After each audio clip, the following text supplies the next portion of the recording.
Ini menurutku ya, menurutku tuh tidak ada istri yang gagal, tapi banyak suami yang gagal. Kenapa kok aku bilang kayak gitu? Gini ya, kayak kalau di perusahaan aja, harusnya kalau ada apa-apa itu yang bertanggung jawab ya pemimpinnya, bagaimana dia mengelola timnya gitu kan. Sama kayak dalam rumah tangga, suami itu kan harusnya jadi pemimpin ya, jangan kebalik ya, jangan istrinya yang memimpin, jangan istrinya ngasih keputusan, jangan istrinya yang mencari nafkah, itu kebalik ya.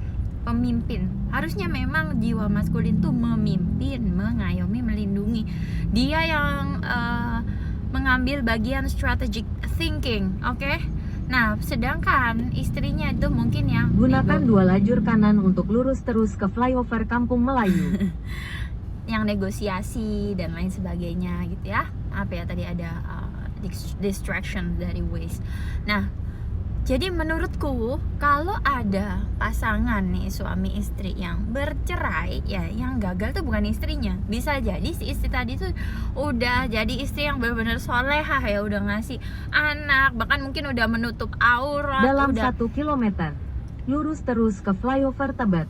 Udah menutup mata, menutup, ya pokoknya dia udah melakukan yang terbaik buat suami dan anak-anaknya. Tapi suaminya masih apa ya, zolim ya, masih gagal gitulah. Nah, kenapa sih ada kegagalan sebagai suami itu ya? Kenapa? Sebenarnya itu juga kalau kita root back, tarik ke belakang, itu ada hubungannya dengan bagaimana suami itu melihat lingkungannya ya, dari mulai masih kecil sampai saat ini gitu ya. Jadi gini, kalau suami itu berasal dari keluarga yang relasi fungsinya nggak sehat dan tidak diselamatkan dengan ilmu-ilmu yang seperti seharusnya, maka dia bisa mengulangi kesalahan yang sama ya.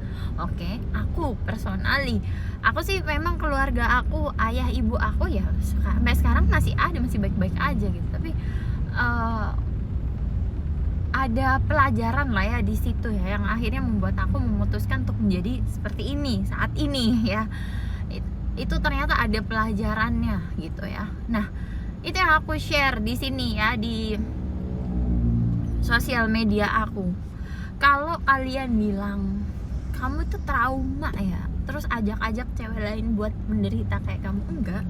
Kamu tahu nggak, banyak banget ya di luar sana wanita-wanita itu yang mereka ini terbungkam oleh sistem ya, patriarki, agama dan lain sebagainya, sehingga mereka tuh hidupnya sama sekali nggak happy, dieksploitasi fisik, finansial, semuanya ya.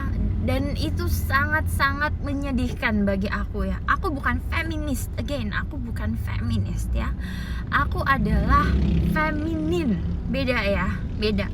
Aku nggak menuntut kesetaraan gender bahwa cewek dan cowok sama-sama ngayuh becak, cewek dan cowok sama-sama ngangkat gas LPG 12 kilo, enggak ya. Kita tuh punya power yang berbeda-beda ya.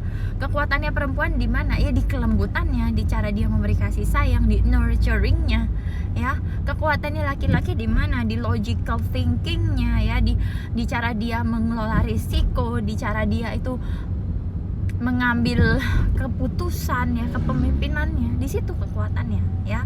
Jadi nggak bisa disamain ya.